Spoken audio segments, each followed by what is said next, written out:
మన పాపం నిమిత్తం చనిపోవటమే కాదు మన శరీరములను ఆయన విమోచించడానికి కూడా కల్వరి శిలువలో కార్యాన్ని జరిగించాడు. These are our enemies which try their best to bring us down into sin.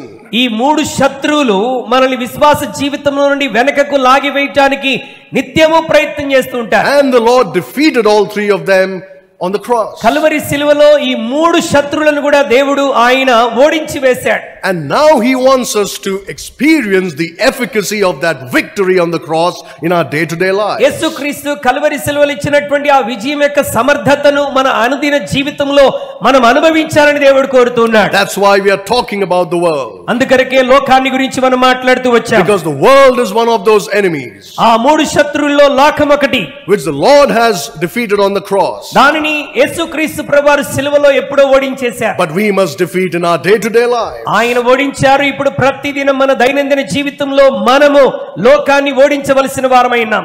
In other words, we enter into the victory which Jesus Christ got for us on the cross. మరి ఒక మాటలో ప్రభు మనకిచ్చినట్టుగా ఆయన విజయంలోనికి మనం ప్రవేశించవలసినటువంటి వారమై ఉన్నాం. Again, like I've said, unless we understand our enemy, మన శత్రువుని మనం అవగాహన చేసుకోనకపోతే we cannot wage a good warfare.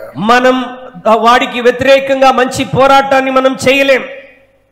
That's why it's important for us to understand our enemy. కనుక మన శత్రువు ఏమై ఉన్నాడో వాడి కుయుక్తులేంటో మనం గ్రహించాలి.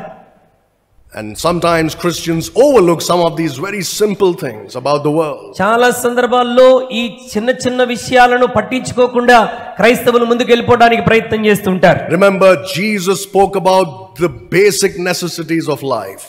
మనిషి యొక్క జీవితంలో ప్రాథమిక విషయాల గురించి యేసుక్రీస్తు ప్రభువారు ఎన్నో మార్లు మాట్లాడారు. And you know what he said? ఆయన ఏం చెప్పారు తెలుసా? Do not worry what you're going to eat or what you're going to wear. ఏమి తిందుమా ఏమి ధరించుకుందుమా అని వాటిని గురించి చింతించవద్దు.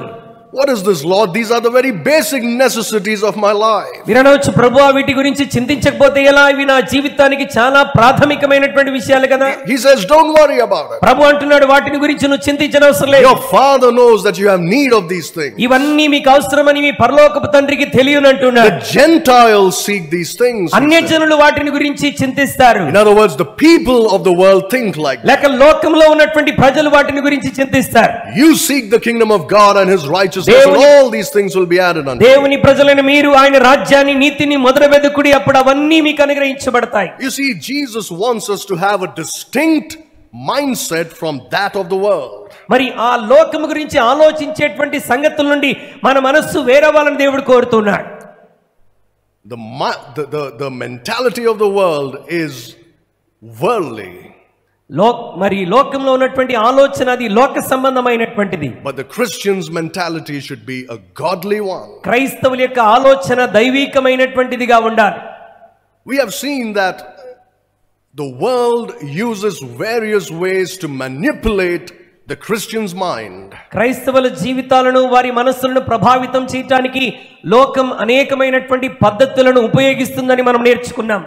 To determine how the Christian would think contrary to how God wants us to. క్రైస్తవుడు ఏ విధంగా ఆలోచన చేయాలని దేవుడు కోరుకుంటాడో దానికి వ్యతిరేకంగా లోకం మనల్ని ఆలోచింపజేస్తుంది. So it uses the idea of education.